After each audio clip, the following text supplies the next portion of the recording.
terminar con lo que es el tema de evaluación ecográfica, hepática, normal y patológica, ¿no? Como ustedes saben, esta ecografía es parte de lo que generalmente se hace cuando también incluye a lo que es la ecografía de abdomen superior y tenemos que saber varias cosas de lo que es la anatomía, tanto ecográfica y lo que ya hemos conocido desde pregrado, doctores, para nosotros dar un adecuado informe y también poder describir las lesiones que se puedan encontrar en distintos pacientes, ¿no? Independientemente del motivo por el que acuden a pedir esta ecografía, ¿no? Vamos a tener el siguiente contenido. Entonces, lo primero que tenemos que saber es qué preparación tiene que tener nuestro paciente para nosotros ver el hígado, ¿no? Como estamos hablando ahorita, ecografía hepática, ver el hígado. Generalmente para nosotros ver el hígado, nuestro paciente no necesariamente tiene que tener ayunas o estar con un ayuno prolongado porque vamos a ver una estructura sólida, ¿no? Entonces, no es necesario que nuestro paciente esté en ayunas. La posición del paciente va a ser en decúbito supino, como está aquí la paciente. Vamos a ubicarnos más en lo que es el hipocondrio derecho y es importante en todo lo que es ecografía saber qué transductor utilizamos, ¿no? Como ustedes han visto, tenemos los transductores convexos, los transductores lineales y los endocavitarios, ¿no? Aparte hay otros que incluso son el palito de golf que nos van a permitir ver estructuras más pequeñas, ¿no? En el caso del hígado, nosotros vamos a utilizar este transductor, que es el convexo. Entonces también tienen que fijarse que en su equipo también se coloque que estén en convexo, ¿no? Porque si no, tal vez no van a tener ninguna imagen de este. Y cada ecógrafo también tiene como un propio em, software de ecografía abdominal, uno para ecografía de tiroides, uno de mama, ¿no? Porque si utilizas otro filtro, tal vez baja la resolución que ustedes van a utilizar, ¿no? Entonces tienen que utilizar el de abdomen, ¿no? Para ver qué transductor yo utilizo, esto también lo explicamos en la ponencia anterior, que era de ecografía pélvica. Es importante nosotros conocer qué frecuencia va a tener el transductor convexo, ¿no? Que es de 3.5 a 5 MHz. Esto nos permite evaluar estructuras transabdominales, ¿no? Entonces, si nosotros vemos la longitud de onda de va a tener tanto longitud, amplitud, un periodo y una frecuencia, ¿no? Entonces, los transductores que van a permitirnos ver estructuras más profundas, generalmente tienen una frecuencia baja, ¿no? Si es que estos tienen una frecuencia baja, lo que es la longitud de onda se va a incrementar, pero lo que nos va a permitir es que tengamos una penetración alta, ¿no? Esta penetración alta nos permite que nosotros veamos estructuras profundas, pero lo que va a disminuir es la resolución, ¿no? Pero sí nos sirve para ver lo que es el hígado, el vaso, la vesícula también, ¿no? Tenemos otros transductores que generalmente son los lineales, que van a tener mayor frecuencia, incluso para mama llegan hasta 15 MHz, pero estos, al contrario, la longitud de onda va a disminuir, pero lo que nos va a permitir es una mejor resolución, ¿no? Va a servir para estructuras superficiales, es decir, que tengamos 2 a 3 centímetros de penetración, ¿no? Por eso es que la penetración va a ser baja, ¿no? Entonces, a partir de este esquema, nosotros sabemos que si queremos ver hígado, tenemos que tener un transductor con una frecuencia baja, que eso corresponde a los transductores convexos, ¿no? Ahora, es importante que ustedes sepan la anatomía de lo que es el hígado, ya que nos va a permitir ver la segmentación hepática, ¿no? Tenemos lo que es el lóbulo hepático derecho, el lóbulo hepático izquierdo. Van a ver estructuras que van a permitir nosotros segmentarlo, ¿no? Como es la vesícula, también lo que son las venas hepáticas, ¿no? Y importante también saber el antecedente que tenga el paciente, porque imagínense que su paciente haya tenido una hepatectomía izquierda y tú no sabías o no le preguntaste y colocas también medida de un lóbulo hepático izquierdo, que tal vez viste otra estructura, entonces hay que saber eso, ¿no? Que tu paciente, ¿qué antecedentes tiene, ¿no? Y más cuando tal vez es un paciente oncológico, ¿no? Y si es que no tienes el antecedente y ves una cicatriz en tu paciente y el paciente no sabe explicarte por qué, entonces igual colocar en el informe que no hay antecedentes quirúrgicos si es que tú solamente estás haciendo la ecografía, ¿no? Vamos a pasar a lo que son los segmentos. Es importante que conozcamos, como ya saben, en forma de las agujas del reloj, el segmento 2, 3, 4, 5, 6, 7 y 8, ¿no? Van a haber varios reparos que vamos a utilizar nosotros para que por ecografía nos demos cuenta en qué segmento se puede encontrar desde una lesión quística a una lesión sólida, ¿no? Por ejemplo, aquí arriba vamos a tener un corte axial de lo que es el hígado. Nos vamos a ubicar en lo que son las venas suprahepáticas que van a tener tanto la rama media, entonces ahí nos ubicamos y está en la rama, entre la rama derecha y lo que va a ser la superficie, vamos a tener al segmento 7, entre la derecha y la media el segmento 8, después entre la media y la izquierda vamos a tener el segmento 4 y en esta zona ya el segmento 2.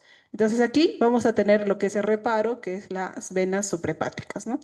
El otro también que es importante es el que nos va a dar a nivel del corte B, donde nuestro reparo, que aquí no se ha colocado, es el riñón, donde adyacente a este vamos a encontrar a lo que es el segmento 6, ¿no? Entonces, como aquí tenemos el 6, anterior está el segmento 5, adyacente a él, como podemos darnos cuenta en el de aquí, es el segmento 4B y hay nada más el 3, ¿no? Entonces hay que darnos cuenta de qué estructura va a estar cerca para nosotros ver qué segmentos están adyacentes a esta, ¿no? Porque tiene que ser en forma práctica, ¿no? Entonces, aquí tenemos los cortes en ecografía, que también ya lo van a practicar. Tenemos la vena suprahepática, tal como estamos viendo en el esquema. Tenemos aquí al segmento 7, 8, 4 y 2, ¿no? Y ya están cada uno teniendo sus reparos, bueno, como ya se mencionó anteriormente. Entonces, ubican la vena suprahepática y tienen esta imagen que algunos incluso le llaman como un signo de la garra, y ahí están los cuatro segmentos, ¿no? Principales.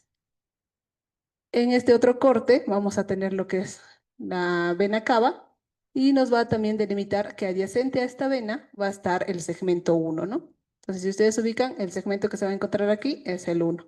Hay que darnos cuenta cómo se ve en una ecografía normal, porque incluso en pacientes cirróticos, este segmento 1, que también es conocido como el caudado, va a tener un incremento del tamaño o una hipertrofia, ¿no? Propio de la enfermedad. Pues aquí están viendo de un tamaño normal, ¿no? Pero esto se podría incrementar y también haber una alteración de la morfología del hígado, ¿no? Después tenemos el segmento 2 y el 3 superior a este, ¿no? Como se ve en esta imagen, ¿no?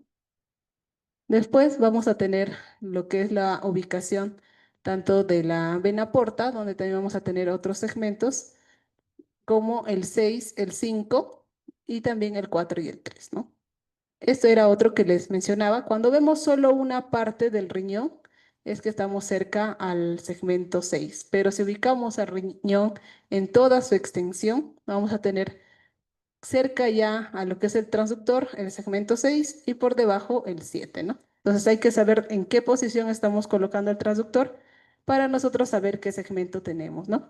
Porque imagínense que tengan una lesión aquí, entonces ya estarían un nódulo o un quiste, tendrían que describir que se ubica a nivel del segmento 6, ¿no? Si es que hay alguna lesión focal, hay que describir en qué segmento se encuentra.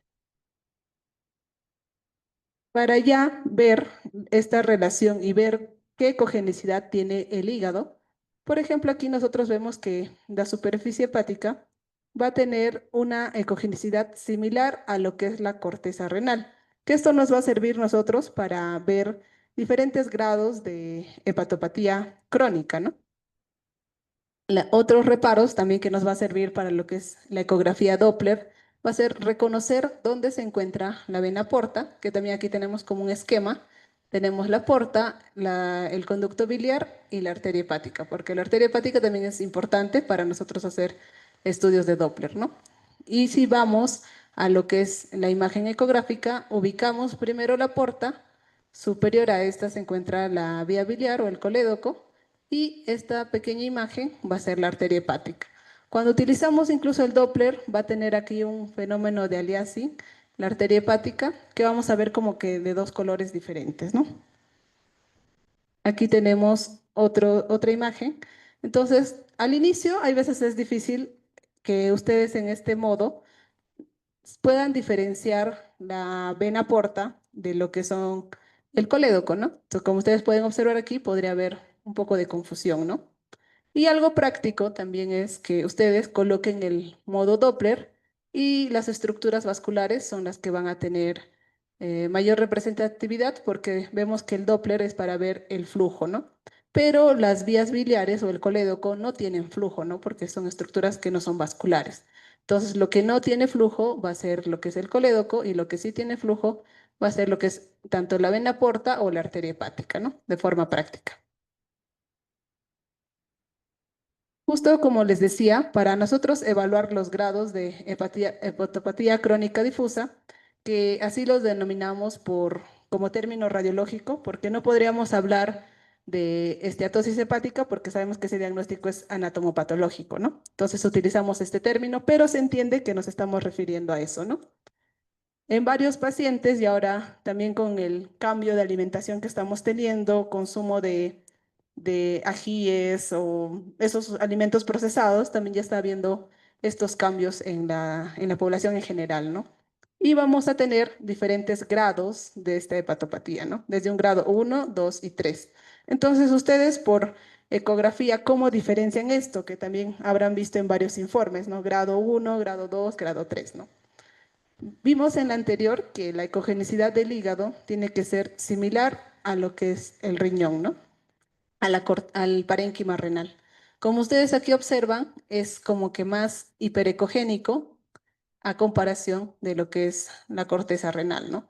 Pero aquí nosotros vemos, ¿no? El grado 1, nuestra ecogenicidad va a incrementarse, pero todavía tenemos una adecuada definición de la pared y el diafragma también que está en esta zona se observa, ¿no? Entonces, cuando observamos el diafragma, pero hay una diferencia, un incremento de la ecogenicidad del hígado, hablamos de un grado 1 o leve, ¿no? Pero si, por ejemplo, al contrario que vemos en esta zona, vemos sí una marcada diferencia de la ecogenicidad de lo que es el hígado en comparación con la corteza renal, con el parénquima renal, pero aquí vemos que el diafragma ya no está adecuadamente visualizado, ¿no? O es un poco borroso. Entonces ahí hablamos de un grado moderado. Hay que ver también que si es que nosotros no vemos las estructuras vasculares, también nos va a dar ya incluso un grado severo, ¿no? Entonces hay que darnos cuenta de esas diferencias entre cada uno de los grados, ¿no? Aquí, por ejemplo, también tenemos el correlato de lo que es ecografía con tomografía, que sería ya el siguiente examen para nosotros poder caracterizar una lesión. Este es un estudio también ecográfico, donde ustedes ven una lesión que va a tener, que es hipoecogénica, porque es oscura. Vamos a ver que los bordes no están adecuadamente definidos.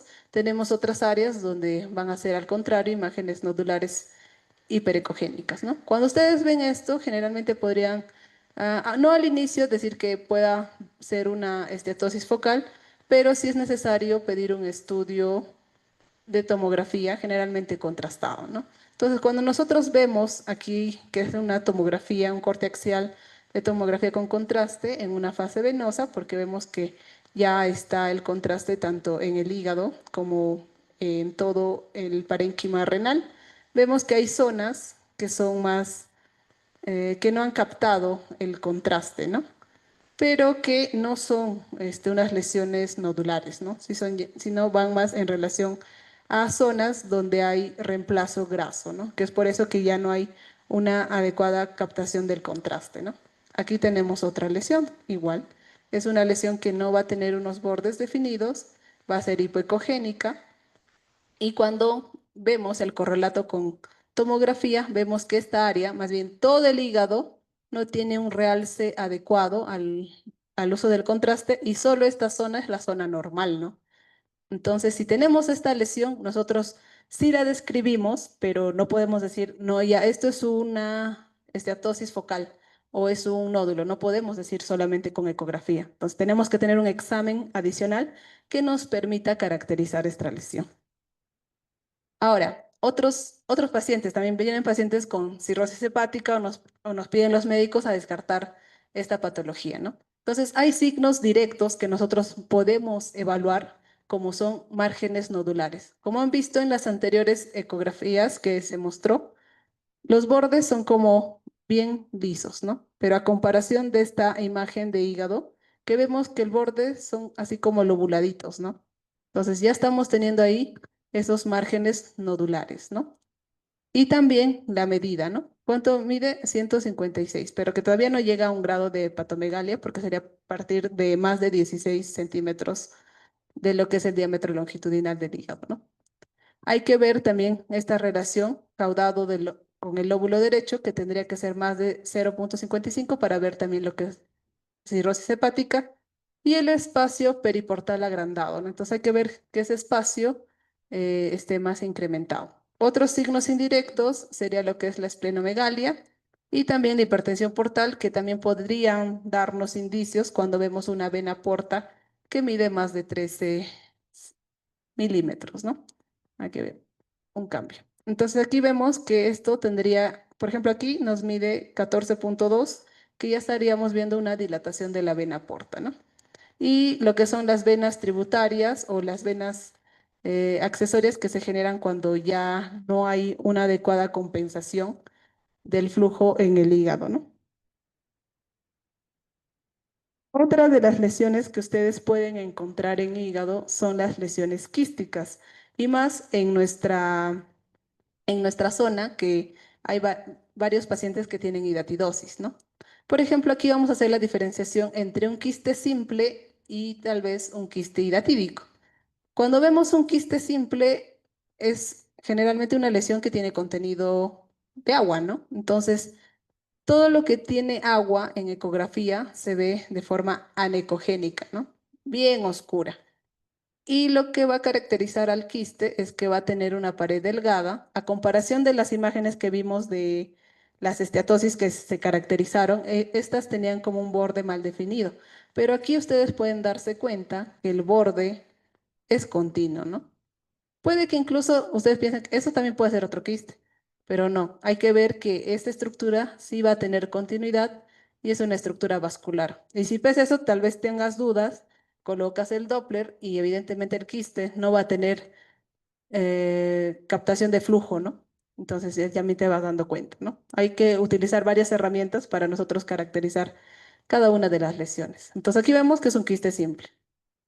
Cuando ya hablamos de lo que es hidatidosis, tenemos lo que es la clasificación de la OMS, que se clasifica en C1, C2, C3A, 3B, C4 y 5, ¿no? Entonces, en esta primera imagen, nosotros vamos a tener una estructura también que va a tener una pared, pero este contenido va a tener como ecos internos, ¿no? Pero es líquida pura. Entonces, cuando es una colección, una imagen quística con un contenido homogéneo, sería un CO1. Aquí tenemos otra lesión quística, pero como ustedes observan, estos tienen unos septos internos que en la clasificación se los pone como membranas separadas, ¿no? Que también ya vamos viendo de acuerdo a la fisiopatología, que eso ya tanto el uno como el 2, estas dos lesiones están en una fase activa de la enfermedad.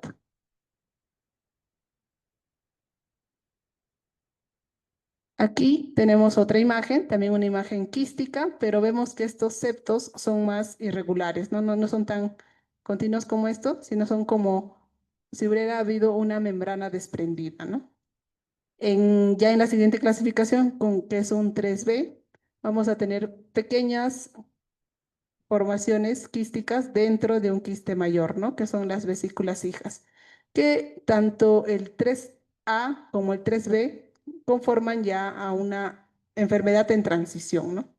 Si por el contrario tenemos otra imagen quística, pero con contenido más hiperecoico y heterogéneo, vamos a considerarlo en un C4, que ya es una fase inactiva, y si es que también tenemos unas imágenes nodulares, calcificadas o parcialmente calcificadas. ¿Cómo sabemos que esto es calcificado? Porque genera una sombra acústica, ¿no? Similar a lo que vieron cuando hay litiasis, ¿no? Entonces, esta es una estructura calcificada y ya formaría parte de una fase inactiva, ¿no? Pero igual hay que describir cada una de las lesiones, si es que tiene septos, no tiene septos, o el septo es irregular, cuánto mide el septo. Ahora vamos a ver lo que son, si ustedes encuentran una lesión sólida única, que en este caso vamos a ver que cuando lo caracterizamos por tomografía, corresponde a una lesión benigna.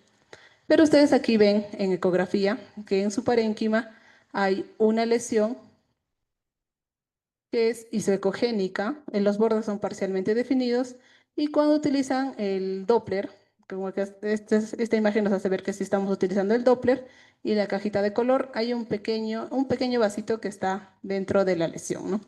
Entonces, como ya vimos, y en este caso, donde ustedes también ven lesiones que tienen flujo, lo adecuado es que soliciten una tomografía con contraste, pero trifásica.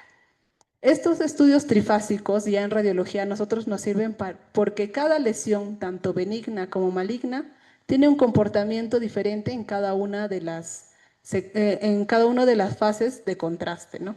Aquí, por ejemplo, esta es una fase arterial. ¿Por qué? ¿Cómo se dan cuenta de esto? Porque, por ejemplo, la corteza del riñón, solamente la corteza va a tener contraste, pero no el parénquima. Aquí al contrario, sí hay tanto la corteza como el parénquima, y al final van a ver que en una fase tardía ya el contraste va saliendo de los riñones para los uréteres, ¿no? Entonces teníamos esta lesión y ahora cuando utilizamos el uso del contraste con tomografía, vemos que la lesión va teniendo una captación de contraste, vemos que se va llenando más de contraste y al final va teniendo incluso una captación mayor, ¿no? En este caso, esta lesión se correspondía a un hemangioma, ¿no? No es una lesión maligna, pero sí estamos caracterizando a qué se debe esta lesión mediante tomografía. La ecografía sola no nos va a permitir caracterizar esto, ¿no? Pero sí a identificar la lesión. Aquí tenemos otra lesión sólida única, pero que ya va a ser en relación a algo, a una patología maligna, ¿no? Entonces tenemos también la lesión que se va a encontrar en el segmento 2, es bastante hipocogénica y cuando utilizamos lo que es el Doppler hay una captación o un aumento del flujo al estudio Doppler, pero que es como que más periférico, ¿no? Entonces, igual tenemos hay que correlacionarlo con una tomografía contrastada trifásica. Tenemos la fase sin contraste, la arterial, la venosa y la tardía, ¿no? Entonces, nosotros vamos viendo que esta lesión, que se encuentra aquí en el segmento 2, tiene bordes definidos, vemos que va a tener una hipercaptación en la fase arterial y posteriormente un lavado en la fase venosa y tardía, ¿no? Que esta es una característica de lo que es el hepatocarcinoma, ¿no? Entonces, aquí no podemos decir ya es un hepatocarcinoma o podría deberse un hepatocarcinoma, pero sí cuando nosotros lo caracterizamos por tomografía, ¿no? Después tenemos lo que son las lesiones sólidas múltiples. Por ejemplo, aquí ustedes tienen una lesión hiperecogénica, por esta zona también otra lesión hiperecogénica, y cuando lo caracterizamos también con lo que es la tomografía contrastada trifásica, vamos viendo que estas lesiones son múltiples en varias zonas y sí tienen una captación heterogénea. Incluso en esta zona ven que no tiene un borde definido, ¿no? Entonces también parte de la literatura nos dice que si ustedes tienen lesiones sólidas múltiples y estas son hiperecogénicas, es decir, más blanquitas, podría asociarse a una metástasis de un carcinoma colorectal, de células renales o de los tumores neuroendocrinos, ¿no? Que ya cuando vamos hablando con los médicos oncólogos, nos damos cuenta que podría dirigirse ahí y nosotros tal vez cuando veamos, también mandar una interconsulta al médico de gastro para tal vez descartar que se puede encontrar en lo que es colorectal, ¿no? O las lesiones múltiples hipocogénicas que se asocian más a cáncer de pulmón, a cáncer de mama o el adenocarcinoma de páncreas, ¿no? Entonces también, como nosotros vemos estas lesiones múltiples, nos van a permitir sospechar de algún tipo de neoplasia, ¿no? Y eso sería todo, chicos. Entonces, doctores, es importante que nosotros, si tenemos una detección temprana, nos va a permitir que nuestros pacientes tengan una mejor calidad de vida. Entonces, si identifican alguna lesión, hay que primero diferenciarla si esto es una lesión quística o es una lesión sólida, ¿no? Como ya vimos. Y si esta lesión es sólida, hay que utilizar lo que es el Doppler para ver si es que hay algún tipo de flujo y siempre recomendar que haya que haya un estudio de tomografía trifásica para poder caracterizar, ¿no? Porque si solamente tenemos lo que es la tomografía en la fase venosa, no nos va a permitir ver estas características que cada lesión, tanto que sea benigna o maligna, nos pueda permitir más, ¿no? Para que su paciente ya tenga un diagnóstico a partir de esta tomografía. Gracias.